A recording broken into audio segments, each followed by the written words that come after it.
Before boarding the plane, the man suddenly noticed some eerie things happening. The flight he was taking was Flight 1015. Today was October 15th, and the plane's departure time had been delayed from 9:30 to 10:15. These coincidences gave him an ominous feeling, but looking around, he didn't see anything unusual. He asked the captain if today's flight would go smoothly. Although the captain smiled at him, he could detect something strangely unsettling in the captain's expression. Inside the cabin, a stranger greeted him. He politely responded to the man. As the flight attendant began the safety briefing, the plane was about to take off. He suddenly discovered an MP3 player in the seat pocket in front of him. It was currently playing a mysterious story about Flight 1015. Out of curiosity, he put on the headphones. The story being described matched exactly what was happening in the cabin at that moment. It said the passengers had fastened their seatbelts, and the flight attendant was indeed doing the safety demonstration. It also said it was raining outside. He immediately opened the window shade to check. Sure enough, there was a heavy downpour outside. Everything seemed to be predicted by the MP3. Then the man on the MP3 said that in 1 hour, this plane would completely disappear from radar. He thought it was just a prank and that it couldn't possibly be true.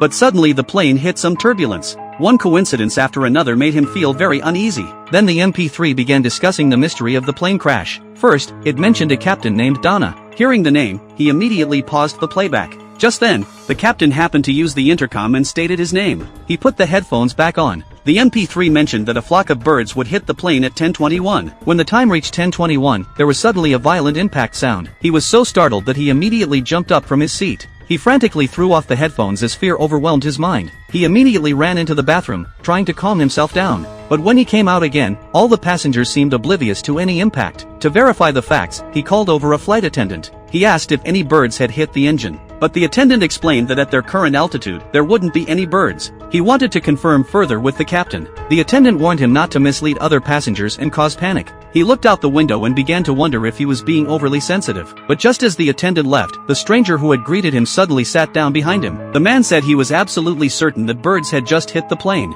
He introduced himself as a former pilot who had once worked with the current captain. This flight route often encountered such problems, but the crew usually didn't inform passengers about these situations. Getting this answer, Justin became even more convinced of the MP3's predictions. He put the headphones back on. This time the MP3 mentioned crucial information. The plane would disappear into thin air at 11:15. It was already 10:31. He had to hurry to find a way to prevent the disaster. Then the MP3 provided him with a clue. There were 2 gang members being transported on this plane. It was very likely that their presence was causing the accident to happen. He immediately got up to search and sure enough, found 2 passengers dressed like gangsters.